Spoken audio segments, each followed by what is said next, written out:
በመቀጠል የቀረበው ለጤናችን እጅግ አስፈላጊ የሆነ ዘመናዊ መገልገያ መሳሪያ ነው። ሰላም ሻርኮች፣ ስሜ ጀስቲን ዋንግ ይባላል። ዛሬ እዚህ የመጣሁት በድርጅቴ ላርክ 1% ድርሻ 500,000 ዶላር ለመጠየቅ ነው። በየቀኑ የምትጠቀሙበት የውሃ መያዣ ኮንቴነር መጥፎ ሽታ አጋጥሟችሁ ያውቃል? አብዛኛው ሰው እንደሚያደርገው እናንተም ማሸታችሁ ታያላችሁ። አንድ ተራ የውሃ መያዣ ጠርሙስ ውስጥ የሚገኘው የባክቴሪያ ክምችት ከውሃ መቢያ ሳህን ወይም ከሽንት ቤት መቀመጫ ይበልጣል። ለዚህም ነው በየደቂቃው በሚሊዮን የሚቆጠሩ ለአንድ ጊዜ ብቻ የሚያገለግሉ የፕላስቲክ ጠርሙሶች ጥቅም ላይ የሚውሉት።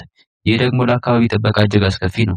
ለዚህ ነው የዓለማችን የመጀመሪያው ራሱን የሚያጸዳ የውሃ ጠርሙስ የሆነውን የላርክ ጠርሙስን የፈጠረው። በአንድ ቁልፍ መጫን ብቻ በ60 ሰከንድ ውስጥ 99.99% ጎጂ ባክቴሪያዎችን፣ ቫይረሶችን እና ፈንገሶችን በዩቪሲ ኤልሲዲ ቴክኖሎጂ ያጠፋል። በደንብ እንረዳው ያህል በትክክል ነው የሰማሁት። 500,000 ዶላር የ1% ድርሻ።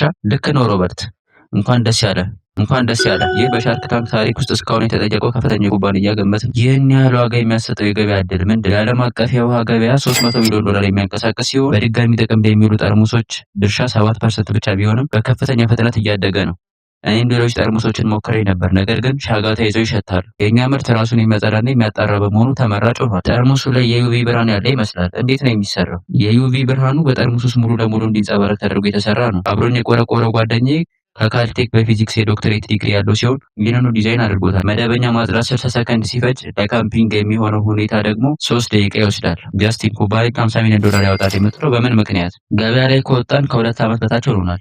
በመጀመሪያው ሙሉ ዓመታችን ከ5.5 ሚሊዮን ዶላር በላይ ሽጠናል። ባለፉት 12 ወራት ከ9 ሚሊዮን ዶላር በላይ የሸጥን ሲሆን በዚህ ዓመት 14 ሚሊዮን ዶላር ለመድረስ አቅደናል። ከውጭ ያገኘው 6.7 ሚሊዮን ዶላር ብቻ ነው። አሁን በባንክ ምን ያህል አለ? ወደ 6.5 ሚሊዮን ዶላር አካባቢ። ስለዚህ ያን ያህል ገንዘብ አላወጣም ማለት ነው። ለመሆኑ አንዱ በስንት ይሸጣል? በእጅህ ላይ ያለው 95 ዶላር ይሸጣል። እናንተን ለማምረት ስንት ያስወጣችኋል? አጠቃላይ ወጪው 40 ዶላር አካባቢ ነው። ሌሎች አሉኝ ያልካቸው ምርቶች ምንድን ናቸው? ይህ ለቤት ውስጥ የሚያገለግለው የላርክ ፊቸር ነው።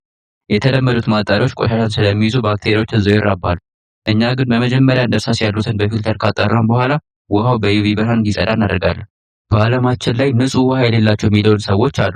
95 ዶላር ስለሌላቸው ይህን ጠርሙስ አያገኙትም። ከአጠቃላይ ገቢያችን 1% የሚሆነውን በአፍሪካ የውሃ ጉድጓዶችን ለሚገነቡ የበጎ አድራጎት ድርጅቶች እንሰጣለን። የሻርክ ታንክ መድረክ ዓላማ ሀብታሞችን እንዲረዱ አልነበረም። በባንክ 6.5 ሚሊዮን ዶላር ይዘህ እኔን አትፈልገኝም። እኔ ወጥቻለሁ። እኔ ከንጹህ ውሃ ለሚያቀርብ ዋን ድሮፕ ለተባለ ድርጅት ድጋፍ አደርጋለሁ። ከአንተ ጋር መስራት እፈልጋለሁ፣ ግን ለ1% አይደለም ለ4% እገባለሁ። 500,000 ዶላር ለ1% በመስጠት ምንም ትርፍ የሌለው ይመስለኛል። እኔ 500,000 ዶላር ለ5% እሰጥሃለሁ። ዋጋ የሰጠኸው ኩባንያ ፍጹም ነው ብለህ ነው? እኔም የቴስላ ወይም አፕል 1% ቢኖረኝ ደስ ይለኛል፣ ግን እድሉ በጣም ጠባብ ነው። 500,000 ዶላር ለ3% እሰጥሃለሁ። ይህ መድረክ ድጋፍ ለሚያስፈልጋቸው ሰዎች የተዘጋጀ ነው። ወደፊት በቢሊዮን ዶላር ሊያስወጡ የሚችሉ ኩባንያዎችን ለመገምገም አይደለም እዚህ ያለ ነው። በዚህ ምክንያት እኔ የለሁበትም። በዚህ ምክንያት እኔ ወጥቻለሁ። እንዲህ ብናደርግስ?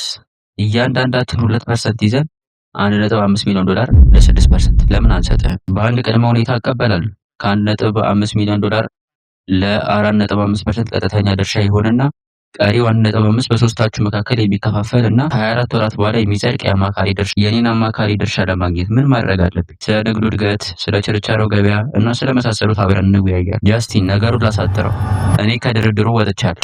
በጣም የተወሳሰበ ነው። ለዚህ ደረጃ ለመድረስ ብዙ ለፍቻለሁ። አንተ እንድትፈትነኝ ወይም ቃለ መጠይቅ እንድታደርግልኝ አልፈልግም። 500,000 ዶላር አውጥቼ ለ2% እስማማለሁ። 1 ሚሊዮን ዶላር ለ4% በአንተና በሎሪ መካከል ቢከፋፈልስ? ያለምንም ቅድመ ሁኔታ አሁኑኑ ቀጥታ 2% ቢሆንስ? ተስማምቻለሁ። እኔም ተስማምቻለሁ። በጣም አሪፍ።